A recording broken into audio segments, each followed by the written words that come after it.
Because whether we realize it or not, consciousness affects everything in your life.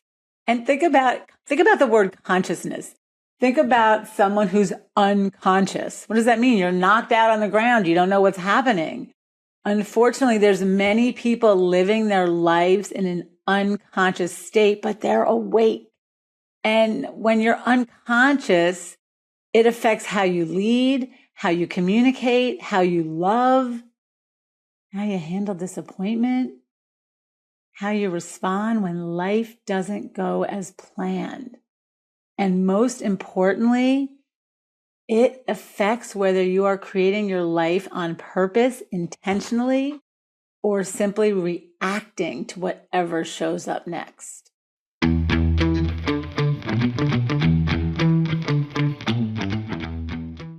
Hello, beautiful people, uplifters, light keepers, and conscious leaders. This episode of Write Your Outcome, 5 signs you're unconscious and 5 signs you are growing in consciousness, and how unconscious leaders affect the workplace. Oh my gosh, this season's podcast has been so fun for me because this is my wheelhouse, and these podcasts are writing themselves. They're just coming to me and I can't wait to share them with you. So hello, my friends. Welcome back to Write Your Outcome. I am Michele Phillips, and today we're going to talk about something that has been front and center in my life lately, and that is consciousness, awareness, awakening, not in a religious way, not in a political way, and honestly, not always in a spiritual way, but I just want to talk about it in a human way. Because whether we realize it or not, consciousness affects everything in your life. And think about the word consciousness. Think about someone who's unconscious. What does that mean? You're knocked out on the ground. You don't know what's happening. Unfortunately, there's many people living their lives in an unconscious state, but they're awake. And when you're unconscious, it affects how you lead, how you communicate, how you love, how you handle disappointment, how you respond when life doesn't go as planned. And most importantly, it affects whether you are creating your life on purpose, intentionally, or simply reacting to whatever shows up next. This is the difference. People who are conscious take responsibility for their lives and everything in it. One of the greatest realizations in my life has been understanding that intelligence and consciousness are not the same thing. I hope you heard that. Intelligence and consciousness are not the same thing. You can be brilliant and be unconscious, successful and unconscious, wealthy and unconscious, powerful and unconscious. Or you could be none of those things and deeply awake, deeply connected to every living thing on the planet. Today, I went for a hike in my favorite wooded area, and it's on the bay. So you have a little bit of water, you have a little bit of woods, and being in nature always opens up all my senses and makes me feel deeply awake. And when I was driving home, I felt like the earth was singing. Stay with me. Like literally, the trees were so beautiful. The sky was so beautiful. The air was so beautiful. The bees and the birds and the bunnies. And it just literally takes my breath away. Everything was vibrating, pulsing. Everything was alive. And I was a part of it. That's the difference. When you are conscious, you are in this present moment, deeply awake, deeply connected. When you are unconscious, you're driving past all this beauty and you don't even see it. You're missing it. So the question I've been posing lately shouldn't be, how successful am I? The question is, what's driving me? If I'm doing things because I'm deeply excited and I'm enthusiastic and it's enjoyable and I'm passionate about it, that's the energy that's connecting me or you to whatever you're doing. But if I'm being driven by fear, ego, scarcity, old wounds, or those are the things that disconnect us. But what connects us is truth, compassion, alignment. And with everything going on in the world, I have to know that everyone's doing the best they can, and people can only perform to their level of consciousness. And just because they're brilliant or intelligent does not mean they're conscious. I really have to stress that.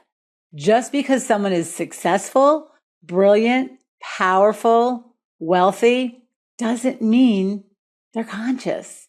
And over the last several years, especially since moving to the Hamptons, I've been on my own awakening journey. We're all on our own awakening journey. Whether you like it or not, you are being called to awaken. We all are. And I've experienced multiple awakenings in my life. Some were just fun and fast and like, it's magical. Like when you get something on a deeper level, I want to share it.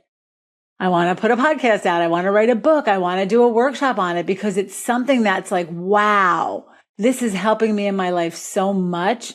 And I want to share it with the world. Some awakenings are just more subtle. You know, every day you're learning a little bit more, learning a little bit more. The one in the most recent years was like bubbling up for me. It was bubbling up and thought I was tending to it and maybe I was pushing it down. It kept bubbling up and until it became extremely uncomfortable and disorienting for me. And quite frankly, humbling.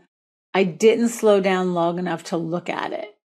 So that's what an awakening does. It takes you out of your comfort zone.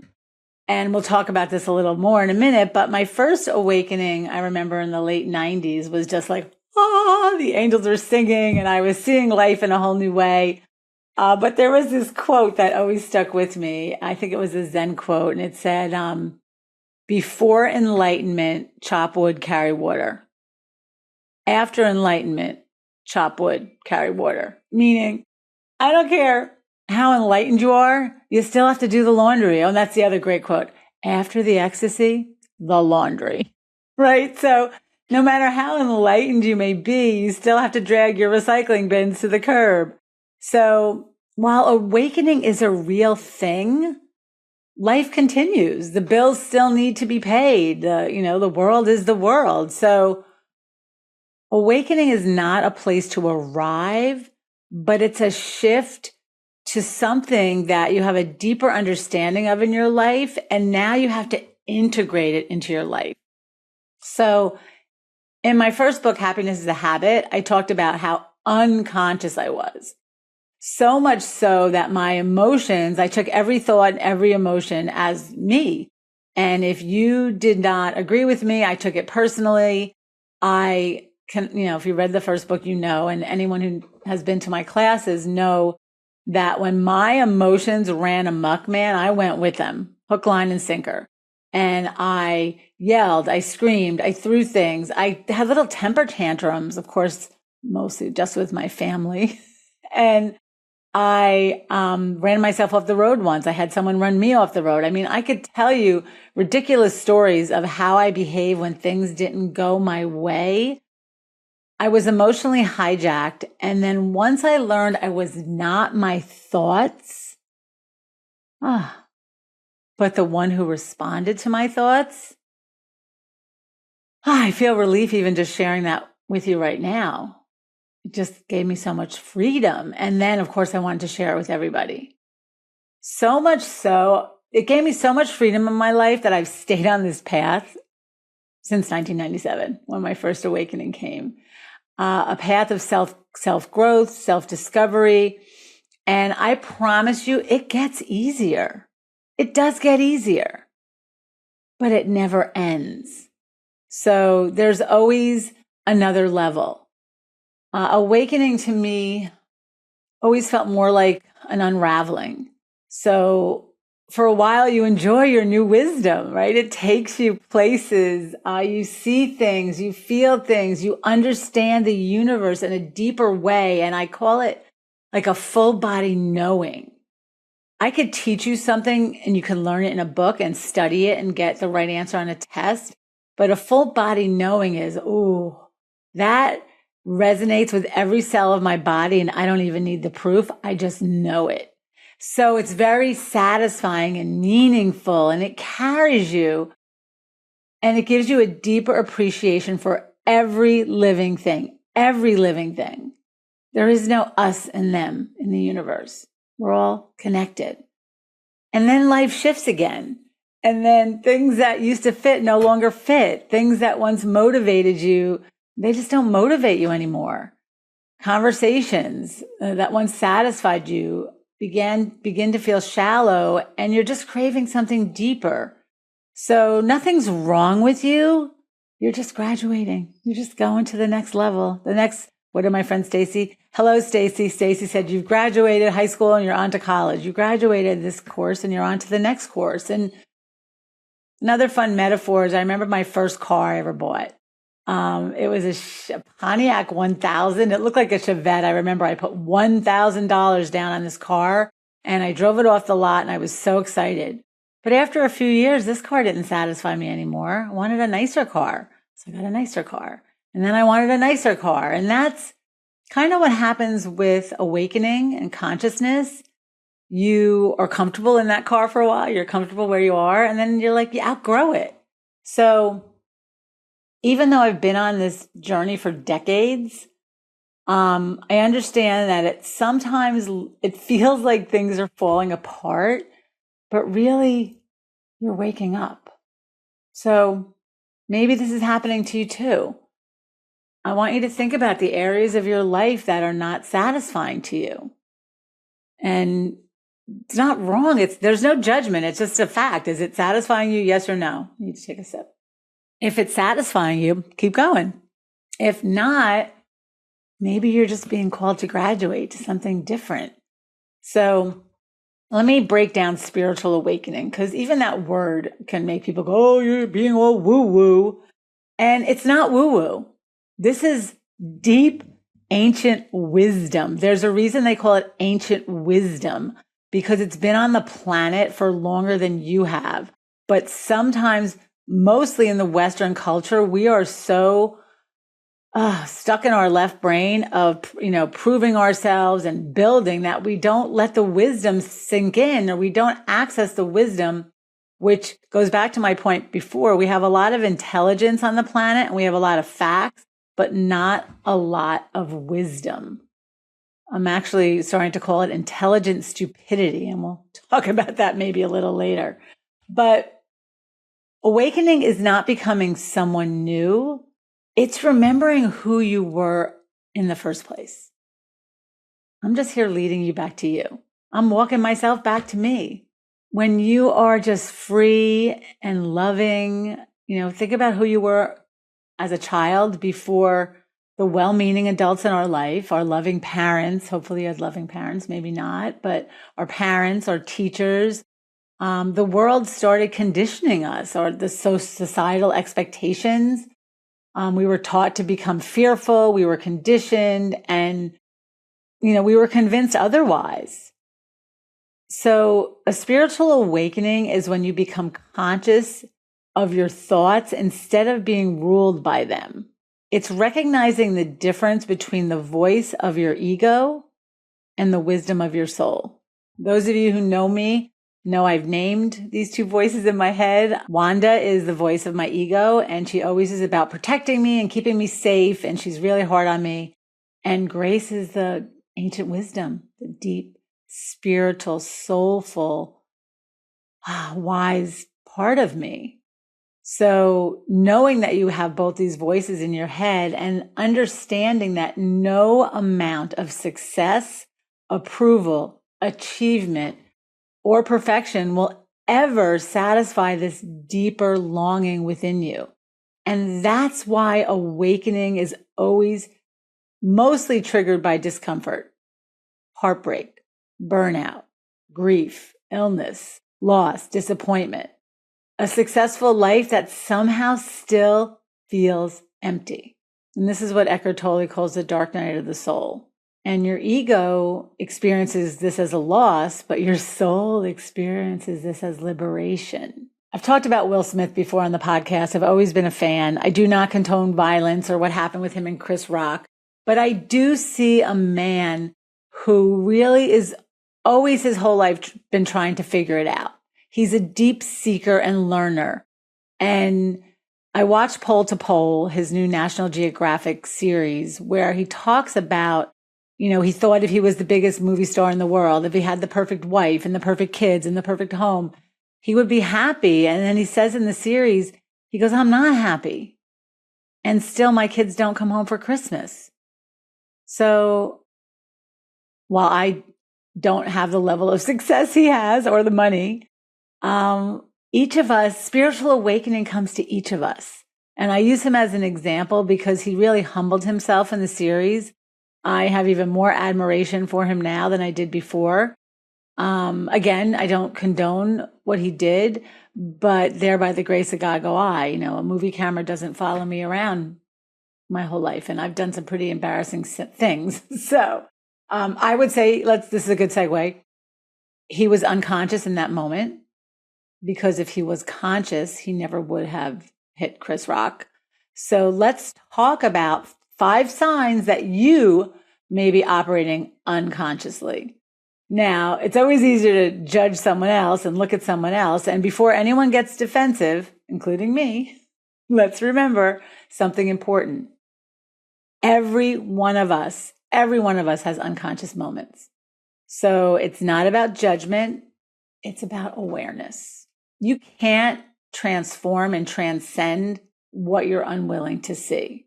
So, number 1 sign that you are operating from unconsciousness is you're constantly reacting when something happens, when someone says something, a social media post triggers you, a coworker disappoints you, your spouse forgets something important, a client cancels on you, somebody is running late for a meeting.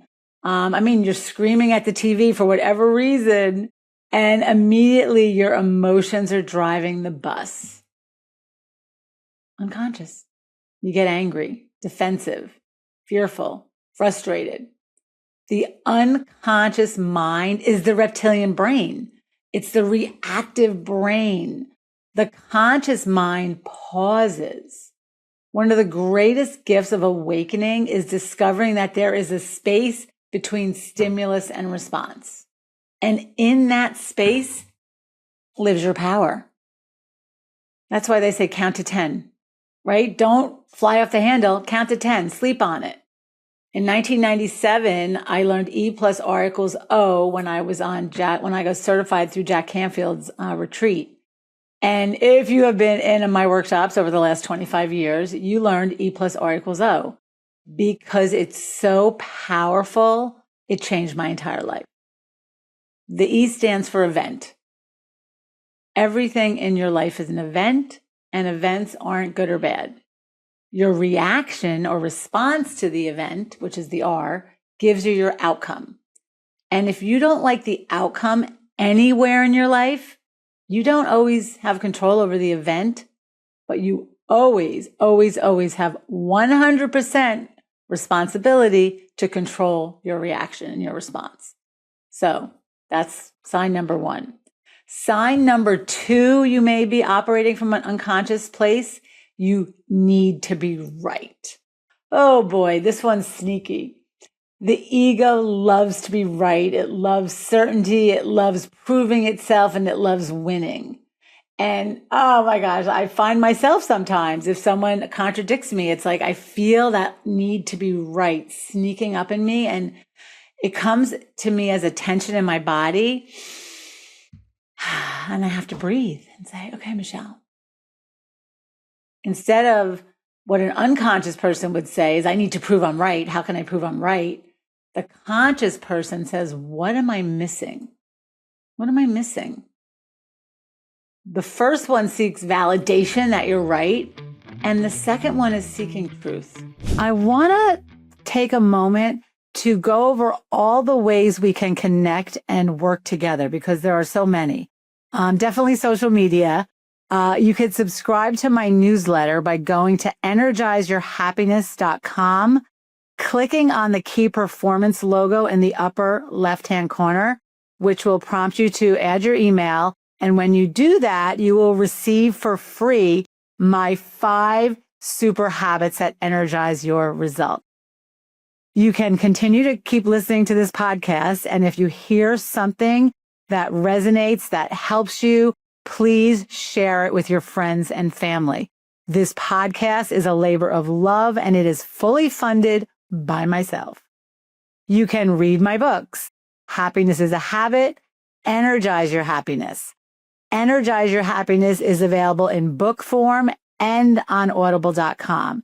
And if you like the books, please rate and review. I do a tremendous amount of one-on-one executive coaching. I pride myself on my one-on-one VIP retreats, where it's you and me for 48 hours, focusing on what's important to you and how to add more meaning and fulfillment to your life personally and professionally. We can work together to do one-on-one assessments. I am certified in over 20 different assessments.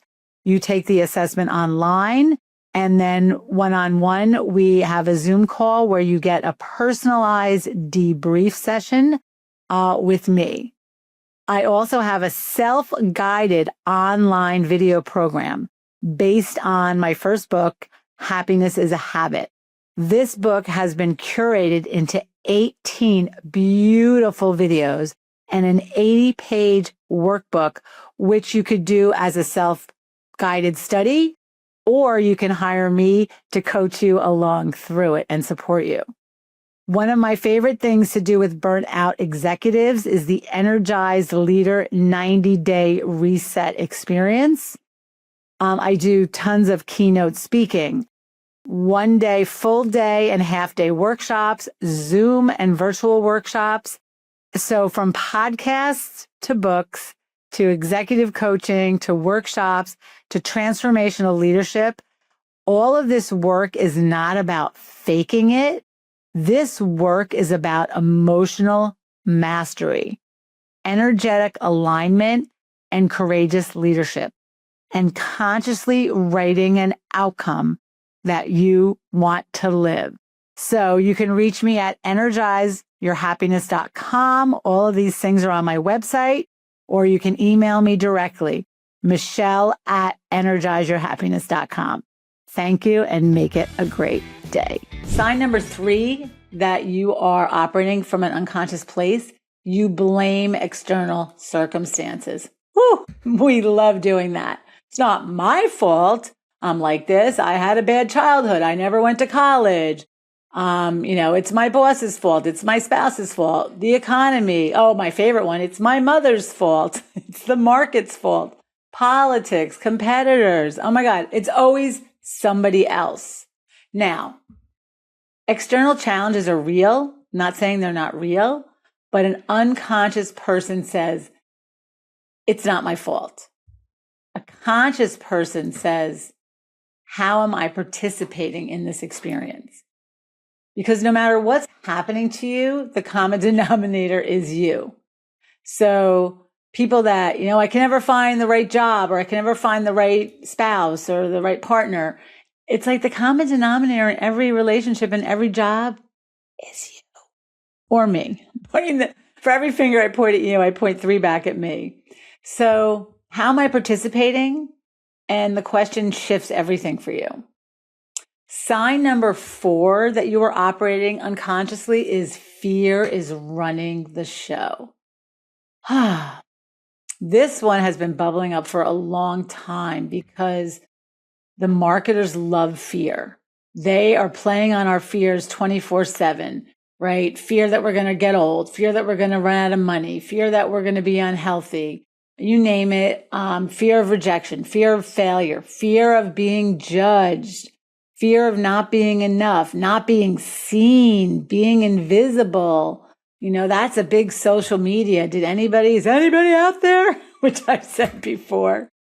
Oh, but fear isn't the problem. We all experience fear. The question is fear driving the bus. Who's driving the bus? I always say Elizabeth Gilbert, her one of her books about magic, creating magic, Big Magic, her book was called. And fear's always going to be with you, but she's like, you're not riding shotgun. You got to get in the back seat. So acknowledging that fear is real, but you are driving the bus, not fear. Big difference.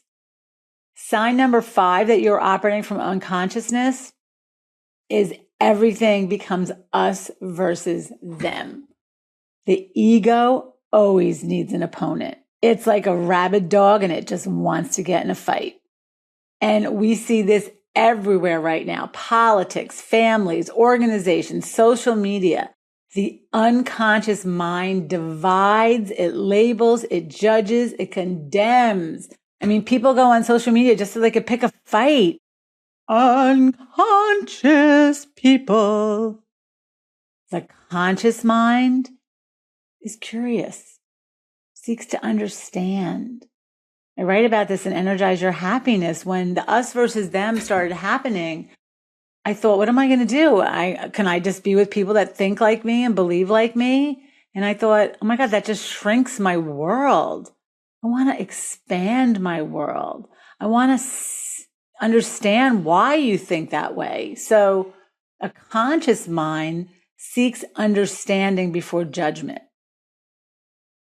It recognizes that every human is operating from their unique experience and combination of experiences, beliefs, wounds. I mean, everyone's doing the best they can. Okay. So those are the top 5 signs. The good news is if you're listening and recognizing yourself in this, that's a positive thing because unconscious people would never even question these things. So the fact that you're listening says you are growing in consciousness. The very act of being self-reflective is evidence that there's awareness in you. Years ago, I did a post, or maybe I was in a class, I was talking about self-awareness and self-reflection. And someone raised their hand and asked me, what's self-reflection? And I thought, oh my God, how do you not know what self-reflection is? That was my judgment. But then I thought, oh my God, some people just don't know. And that's okay. They've never been exposed. Which brings us to the next question. What does growing in consciousness actually look like? What does it look like? It's not about becoming perfect. Let me tell you, baby, I have been awakening for many decades and I am far from perfect, but I am aware. When I see an old wound creep up or an old habitual tape loop or an insecurity, sometimes I can't manage it and Wanda comes out, but I see it. I see it when I'm in it, and seeing it is awareness. That is consciousness. And I am here to tell you this time in history, baby, we are living in a monumental time in history. And yet nobody on mainstream media is talking about consciousness. Nobody's talking about the great awakening, the fact that humans are awakening, because it doesn't make headlines. Nobody's talking about the fact that people are going, oh my God, the world is mad and I'm seeing it.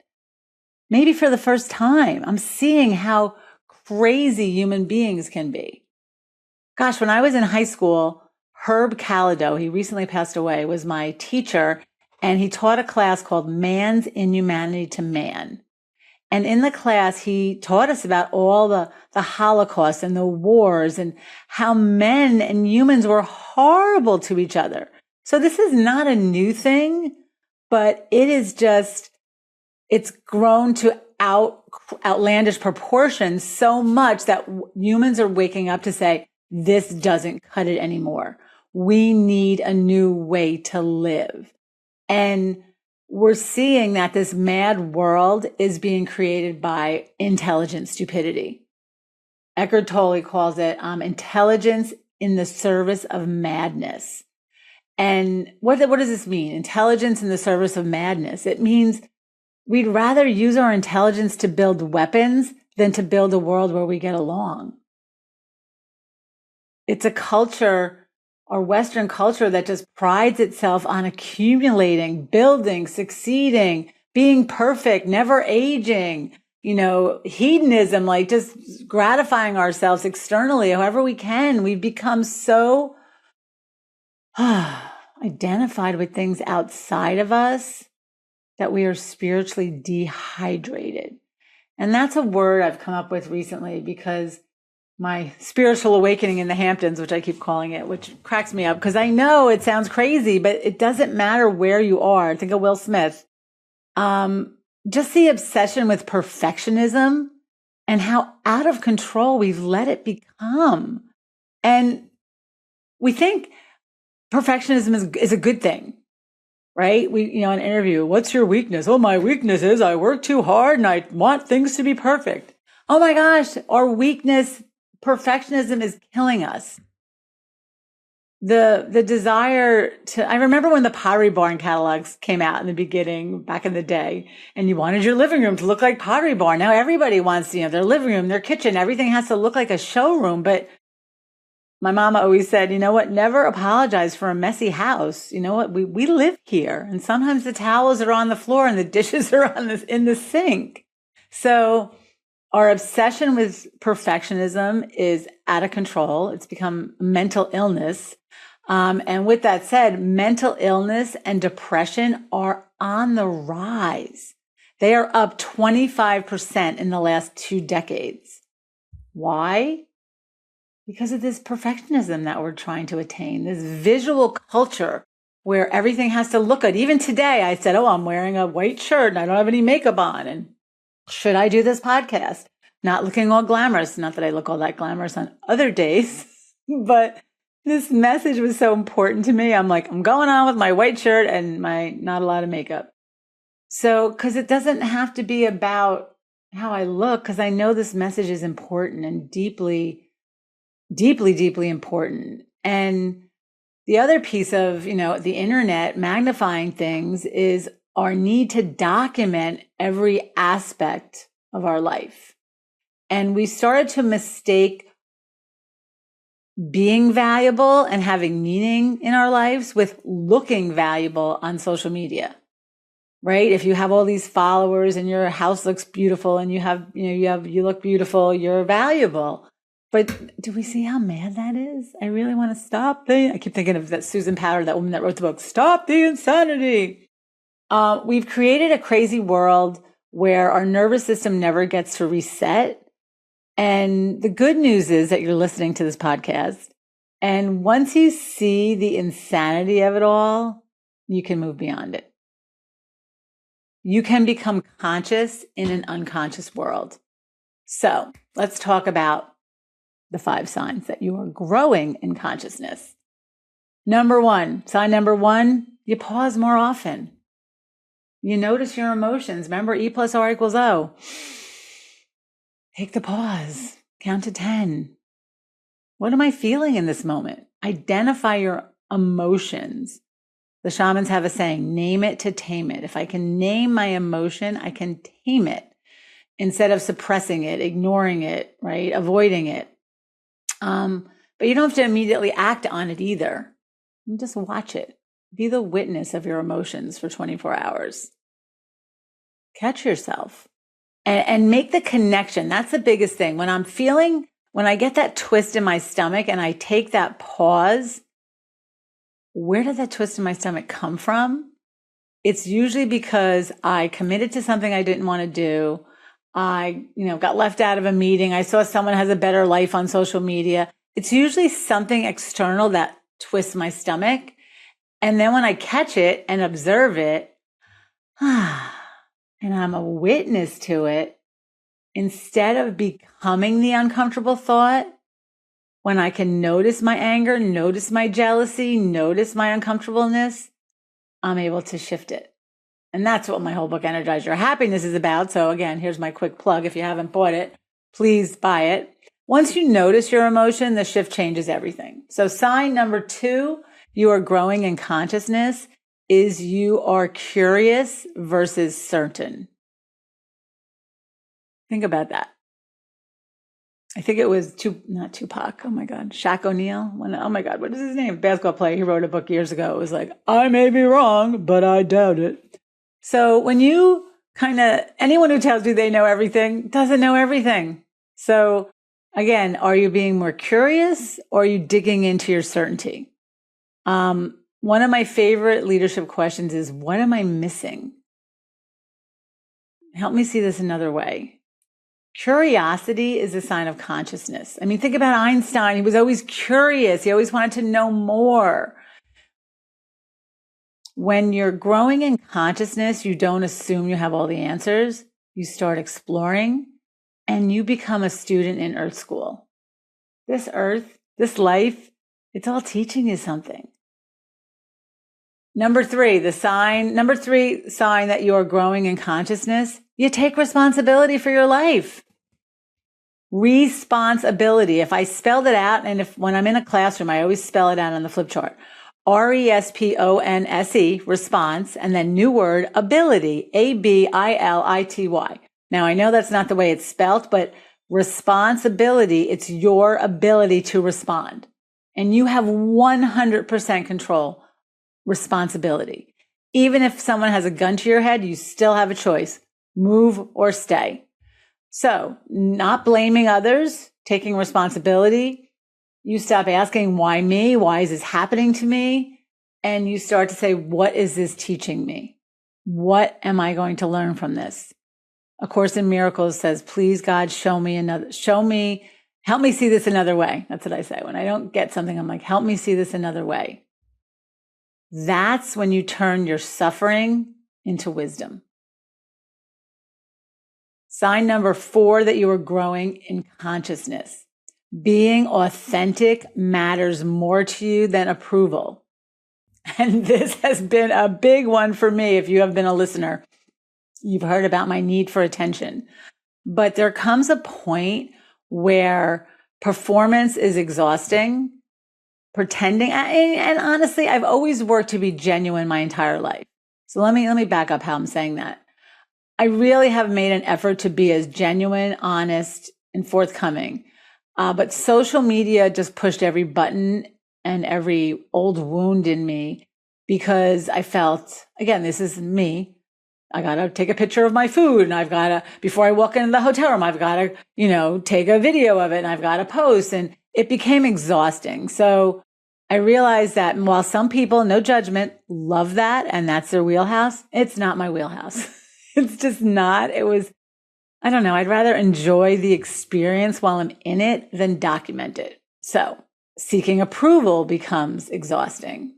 This is another area where when I used to live in Rockland County, I've talked about this. I had a built-in base of people who loved me, saw me, and approved of me. And then I moved to a place where nobody knows me. And I started craving that outside validation. But again, what is this teaching me? It was teaching me to be authentic. It was teaching me that these 25 years, 30 years of being on this journey was not for naught. I might not be famous, but man, I'm wise. And I was confusing the fame for the wisdom, right? Just because I don't have a gazillion followers or whatever. Oprah hasn't called me yet, but Oprah, I'm here if you want. Or Mel Robbins, I'm ready to be on your show too. But not saying I don't want those things, but I can't wrap up my identity in them. So again, seeking approval, that is number 4. So, and when you stop seeking approval, I love Esther Hicks. She always says, you're looking for love in all the wrong places. So instead of asking, will they like me? Ask yourself, am I being true to myself? Am I being true to me? What do I want? And the number 5 sign that you are growing in consciousness, your compassion expands. You see people differently. You realize everyone is carrying something. Everyone has fears. Everyone has wounds. And everyone has struggles you can't see. Compassion doesn't mean you accept bad behavior. It just means you see the humanity beneath it. Now, lastly, I want to bring this into leadership. because consciousness, it's not just personal. It starts personally, but it's organizational. And after 3 decades of coaching leaders all over the world, one thing I know for sure is every workplace reflects the consciousness of its leaders. Let me say that again. Did you get it? Every workplace reflects the consciousness of its leaders. And when the leaders are unconscious, fear spreads. People feel it and they stop speaking up. Innovation dies. Mistakes get hidden. And meetings become performative, right? I always say if, your meetings are silent, that means there's no trust in the room. Because the nervous system in an unconscious organization, everyone's protecting themselves. So you guys are smart. You know exactly what you need to do to, show up, get the work done that needs to be done and get the paycheck and get out, right? You don't have to overextend yourself. And in organizations like that, people are surviving, but they're not thriving. Unconscious leaders create triangulation. They're always talking about each other versus to each other. And, sometimes these big egos are just, people just shut down. And then when people shut down, the conflict, instead of, going straight to where you're having the conflict, to the source, the conflict travels sideways. I'm actually doing a workshop next week called Direct Conversations, ending triangulation in communication. The issue is rarely the issue, right? The real issue becomes the conversations nobody's having. And they're not having it because there's no trust, because they're fearful that, they saw someone else speak up and it didn't go well, so they just shut down. I have seen this pattern in organizations across industries and around the world. I mean, sometimes it's, barely visible, and sometimes it's so bad, I call it the bad puppy syndrome. It's kind of like when you, bash a puppy on the nose with a newspaper. That's what we used to do when I was a kid. So many times, the puppy's afraid to come out of the corner, right? It just, I don't know what to do. Tell me what to do, boss. I don't know what to do. Tell me. People stop thinking and they're just waiting for you to tell them what you want them to do because they don't want to get in trouble for using their brain. How sad is that? Another sign of unconscious leadership is the need to be the smartest person in the room. Again, needing to be right. One of my dear leaders, Kristen Castleman, if you're listening, I'm giving you a shout out. I interviewed her for one of my previous podcasts, and she said to me, and she's a big, wonderful leader at Zoetis. She said to me, I always assume my team has a better answer than I do. And I thought, that's so smart. That is brilliant. I love that. So if you're a leader listening to this, do you need to have all the answers, or do you let your team contribute? Especially my quiet geniuses. Those of you who work with me, we do Tilt. We have a lot of quiet geniuses at some of the companies I work with. And the quiet geniuses have a lot of information and knowledge, and they really want to use it to help people. But they're thoughtful people. They're deep thinkers. And they might not always speak up, especially in an unconscious leadership environment. And when the quiet genius doesn't speak up, the organization loses access to this collective intelligence. So again, unconscious leadership is often driven by ego. And when I talk about ego, it's about identifying with things outside of you. How do I look? How do I win? How do I protect my image? Where conscious leadership isn't so much about image and how you look. It's about, who can I serve? How do we grow? How can we create something meaningful together? The most effective leaders I've ever worked with are not necessarily the smartest people in the room. A lot of times they are pretty smart, though. I work with pretty fabulous people. But they're people who really create an environment where everyone can be smart. Everyone can show up and share and bring something to the table. And they create what we call now psychological safety. And if you've poo-pooed the word psychological safety, what does that mean? That sounds very woo-woo. It just means that you have created an environment as a leader where I feel safe to express my opinions, whether you agree with me or not. And if you want the collective wisdom of an organization, that's the place to be. Psychological safety, where people feel they could be trustworthy, honest, they take ownership, and they give people permission to bring their full selves to work. So as I wrap up, I always say, I don't want you to leave your soul in the car when you go to work. I want you to take it with you.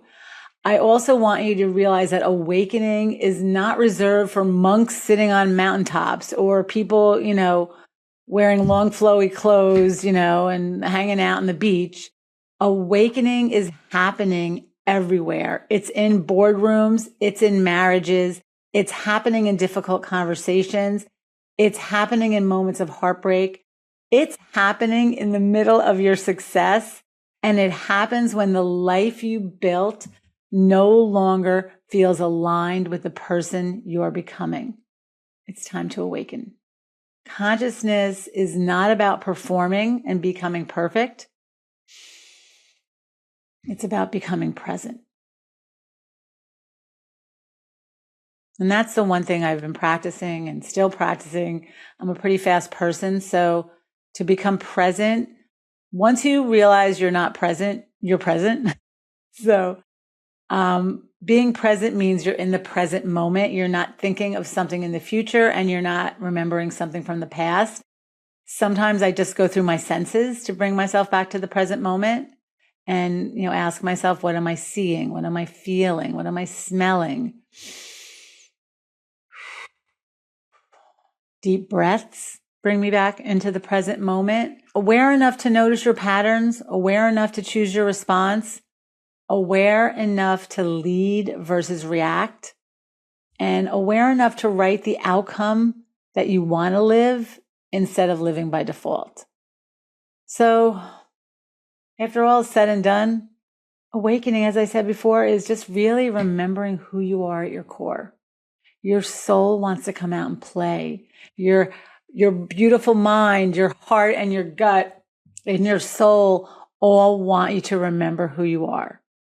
So, my darling friends, my uplifters, my conscious leaders, until next time, stay conscious, stay curious, stay energized, and keep writing your outcome.